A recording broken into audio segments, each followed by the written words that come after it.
Good morning once again. Let's proceed to the next conversation.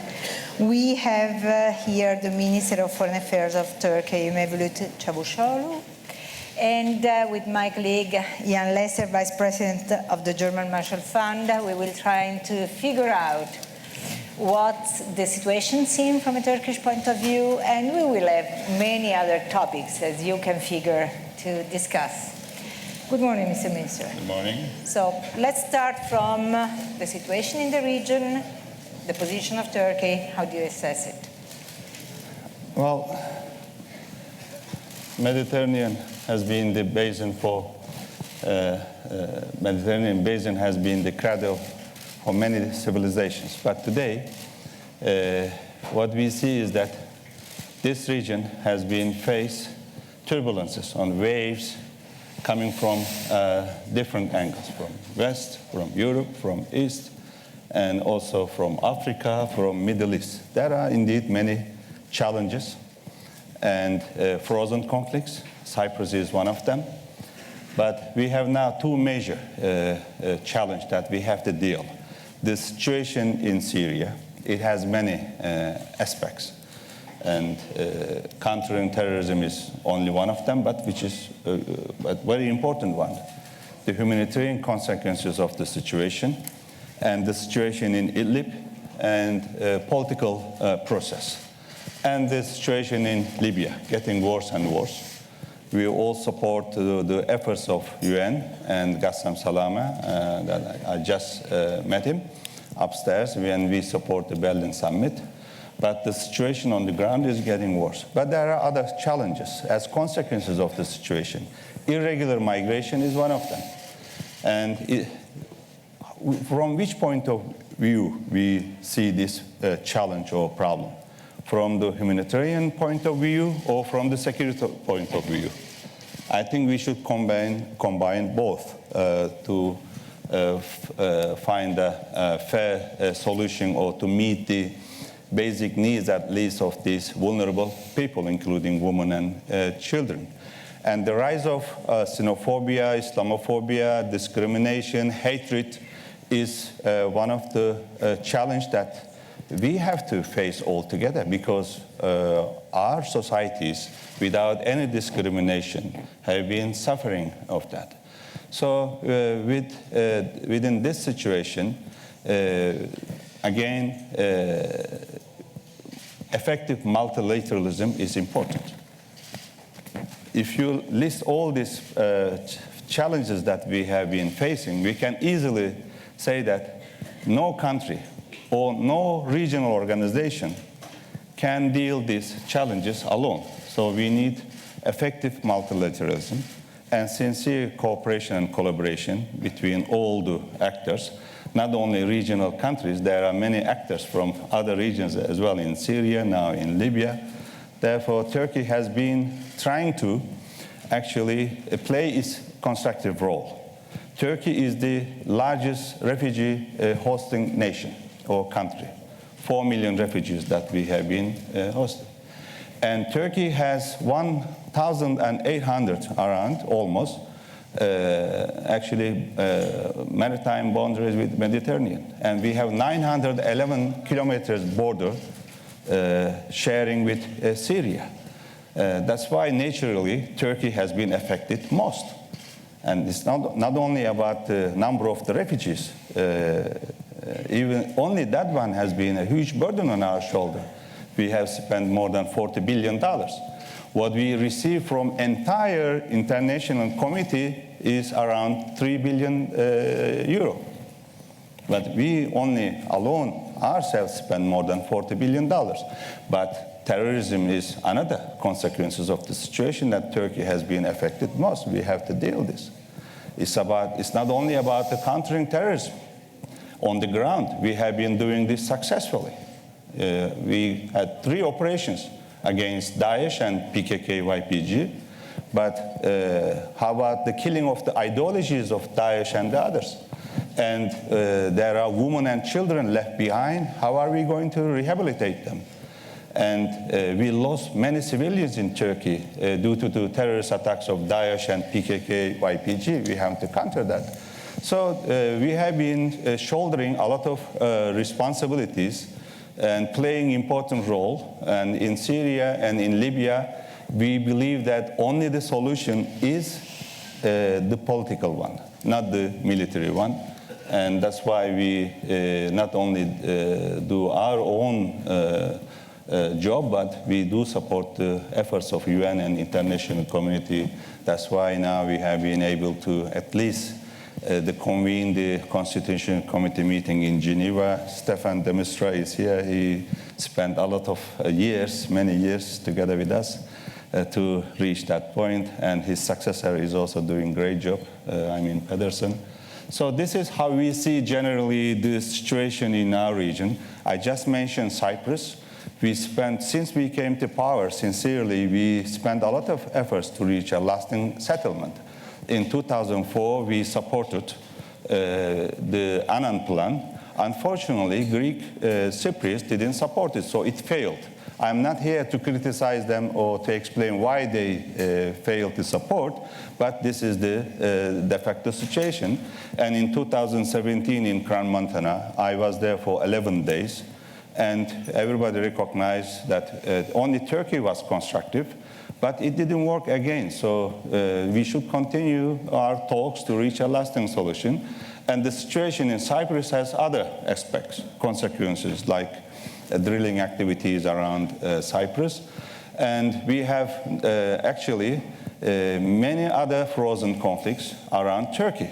Nagorno-Karabakh and occupied territory of Azerbaijan, and Transnistria in Moldova, and two regions of Georgia and Crimea of Ukraine have become frozen conflicts, or conflicts that the solutions have been frozen, and they have been also posing risks from time to time. We need to find solutions to those problems as well.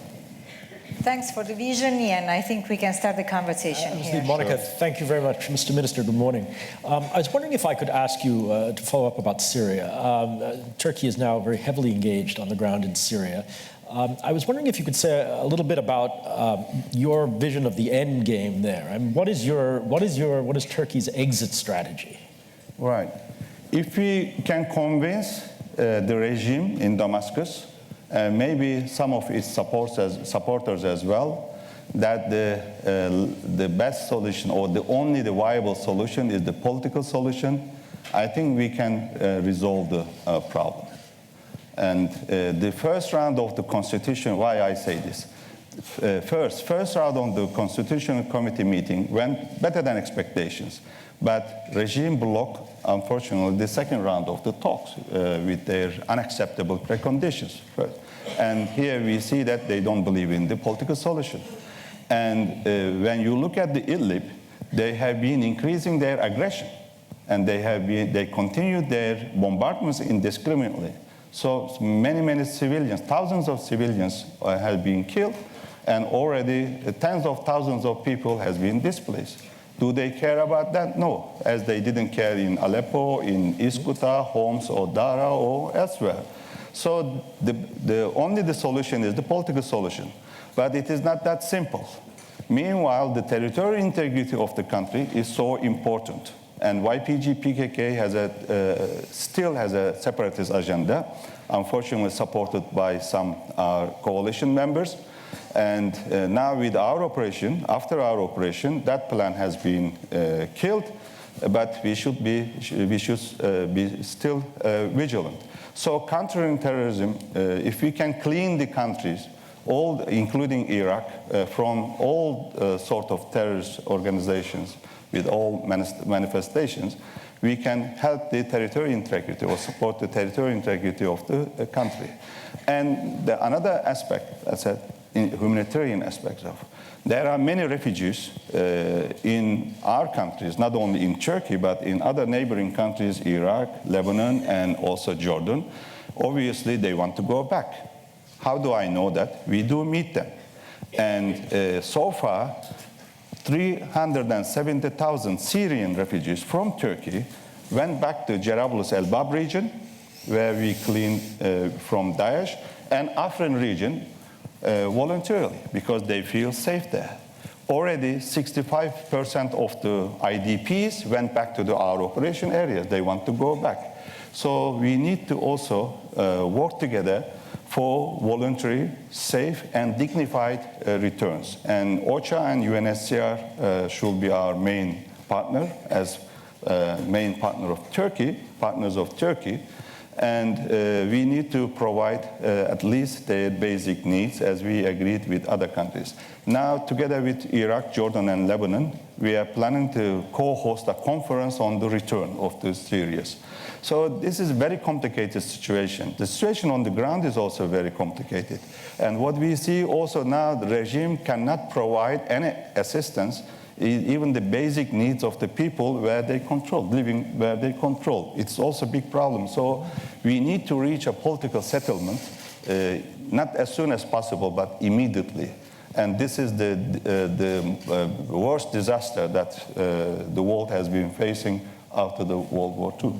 Mr. Minister, if I can follow up on Syria, because just a few days ago during an interview, President Assad said that this is not going to be settled until you continue to be the main protector of Nusra in Idlib territory, and this is his accusation. And on the second point, you always speak about protecting integrity of territory in Syria, but this is something that you decided, or did Damascus ask you to protect their territory? Because normally when a state wants the protection of his own land, they ask for it. Instead, something different is happening on the ground. Thank you. Thank you very much for these questions. First of all, we can never support any terrorist organization, neither in Turkey nor other side of the Turkey. In the past, Turkey was, accused for supporting Daesh as well. One day, John Kerry told me that Turkey is buying oil from Daesh. I said, this is unacceptable. You have to provide evidence. And then at the second meeting, I reminded him he couldn't. Third meeting, no. At the fourth meeting that I saw him in New York, I insisted. Then he sent me, CIA sent me documents of some maps. And then I asked my intelligence and the security officials in Turkey to find out what it is. Actually, it was the asphalt plantation of the city Kilis, where more refugees, Syrian refugees, are living than the local people. Then CIA had to apologize officially in writing. So those terrorist organizations are first and foremost my enemy. And we lost more than 300 civilians in Turkey. I don't mean the troops, the soldiers that have been martyred in our fight against Daesh. There is no difference between Daesh and al-Nusra. There is no difference between al-Fatah and also PKK, YPG for us. And we have been never in a selective approach in our fight against terrorism. So this claim of the regime is baseless. And who sent these al-Nusra elements to Idlib region? Who did it? Stefan knows better than I do. The regime and its supporters let al-Nusra terrorists with their weapons to go to Idlib from Aleppo first. While we were evacuating the civilians, they just supported the leave of these terrorists. Stefan is approving this. And also from East Ghouta and also Homs. Forget about these neighboring cities.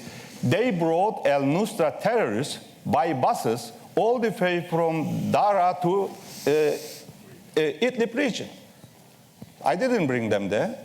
What was the reason behind that? At the end, they were going to actually use the presence of these terrorists an excuse to attack Idlib. And this is exactly what they are doing.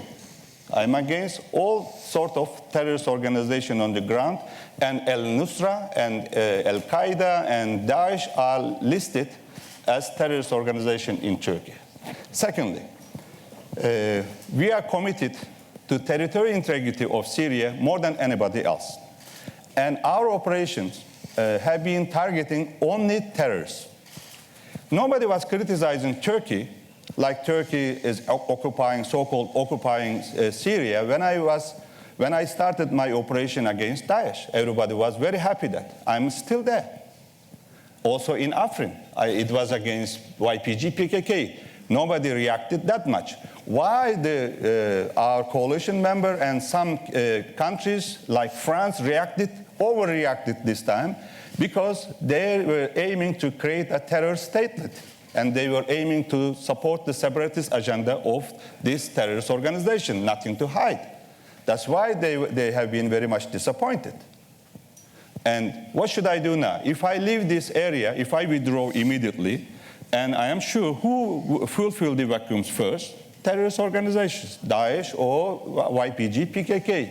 If I leave it to regime without a political settlement, I am not sure that the regime will not get along with this terrorist organization for its own interests. And more importantly, what is the reason now behind that refugees in our neighboring countries don't want to go? Because they have a fear of the regime.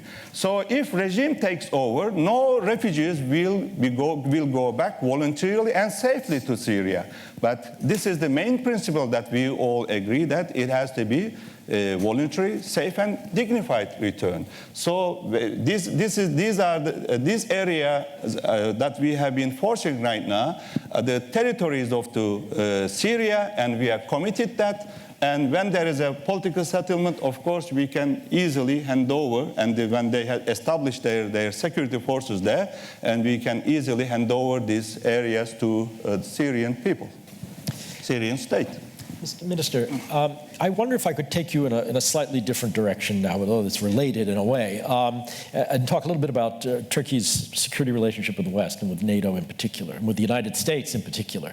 I think we'd agree that these have been pretty troubled times. Never an easy relationship to manage, but particularly difficult in recent years. I like challenge. Yeah.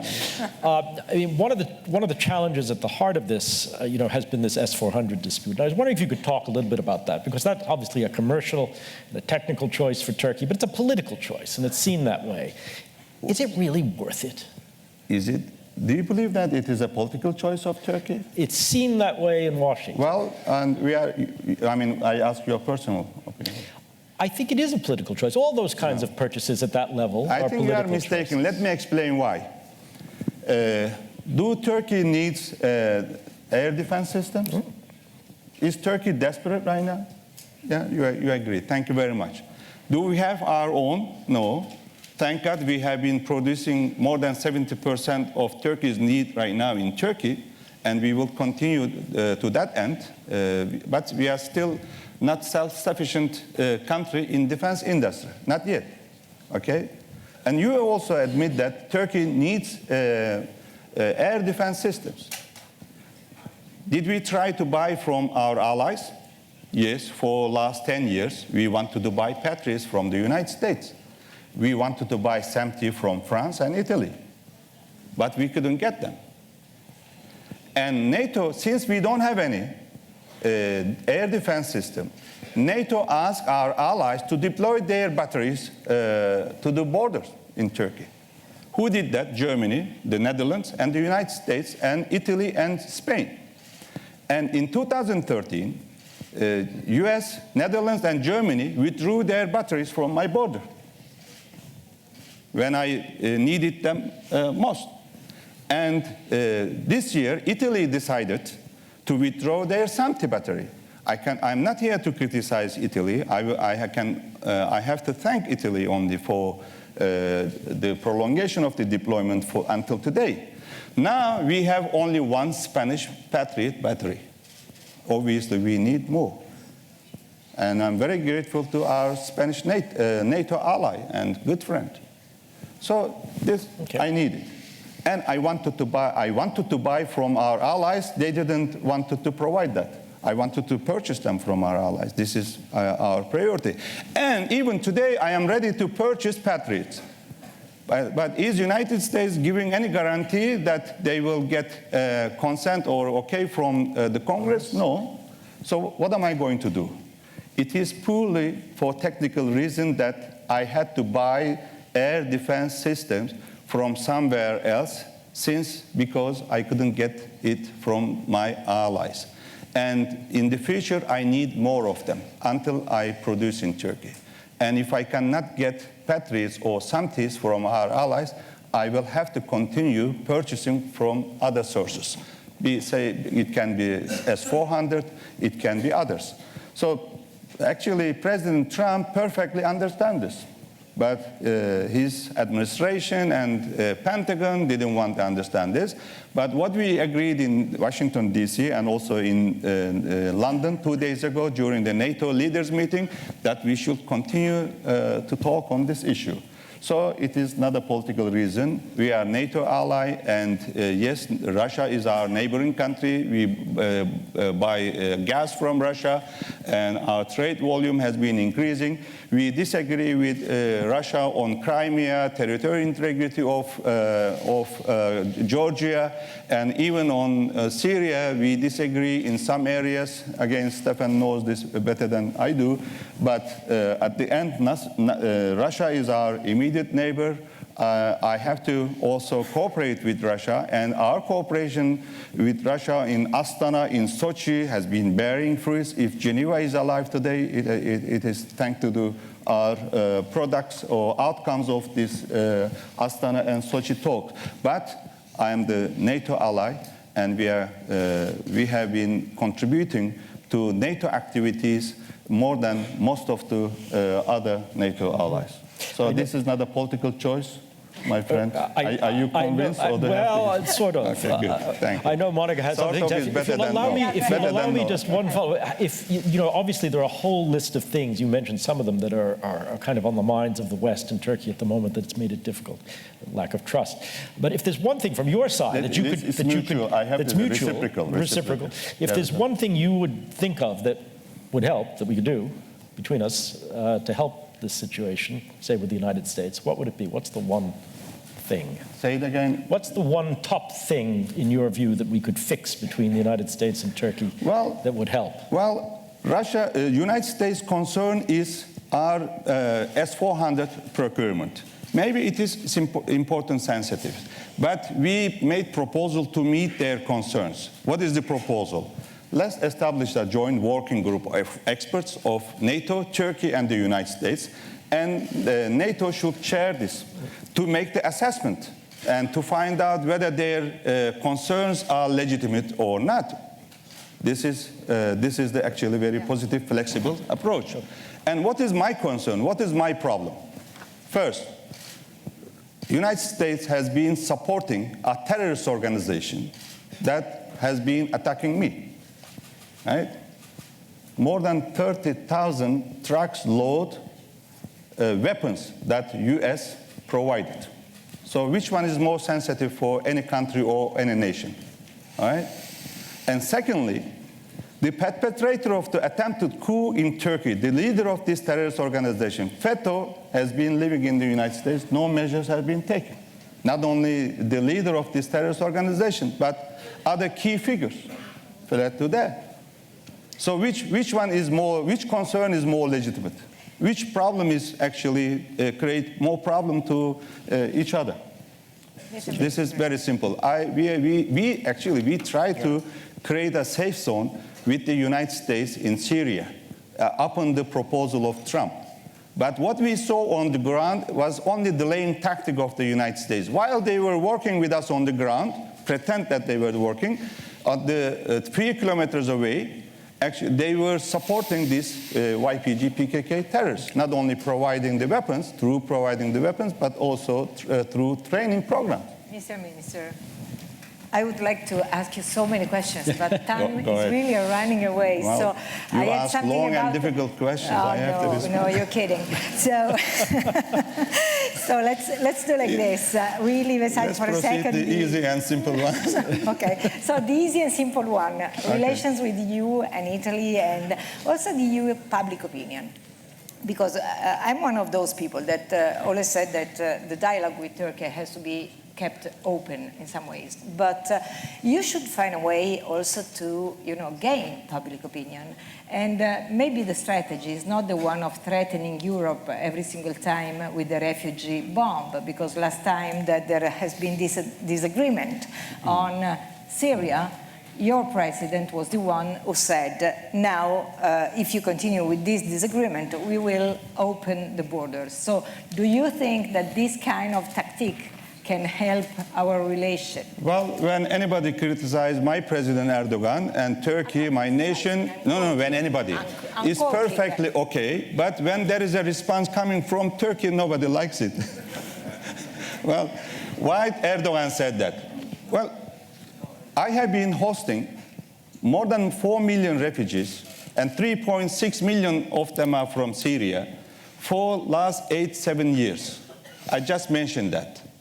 And why? Because this is a burden. And, a common challenge in Europe, and we are part of this continent. We are not only a member of the European Union, okay? Besides that, we are a member of OSCE and the Council of Europe and this and that.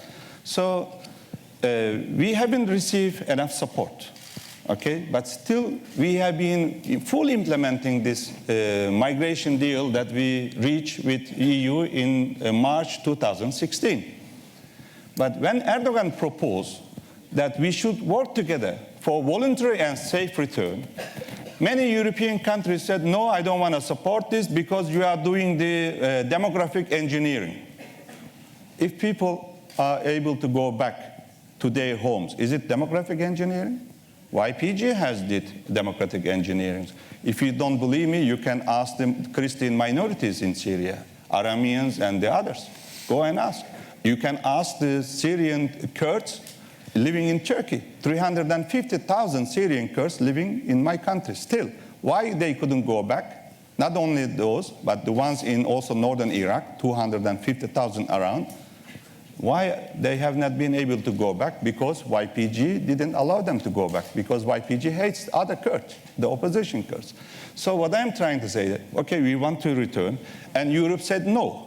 And President had the right to say, okay, if you don't want, help us to, help us and the refugees who are returning, then it is enough is enough. It has been ordered, and you take them, and you take care of them in your countries. Fair enough. It's not a threatening. Fair enough. Because European Union and EU countries, particularly Madam Merkel, knows that the cost of one refugee in Syria or in Turkey 10 times less than the cost of the refugees living in Germany and Europe. So it's mutually beneficial for everybody. Why they don't want to support? Because of this operation against YPG, PKK, terrorist organization. Is it my mistake? No. US and France and some coalition members made the biggest mistake to engage or to collaborate with another terrorist organization in our fight against Daesh. But only Turkey put its troops in harm's way. And Turkey alone eliminated more than 4,600 Daesh terrorists. Forget about this, more than 7,000 foreign terrorist fighters we captured and deported. So when our allies make mistake, it is legitimate, but when we criticize that, Turkey is threatening. I don't want to say double standard or hypocrisy. I used this word many times before, but this is the situation. Mr. Minister, I'm conscious of our time, of your time. Thank you very much for this very open, very frank conversation. It was very good to have. Thank you so much. Thank you very much. Thank you for the conversation. So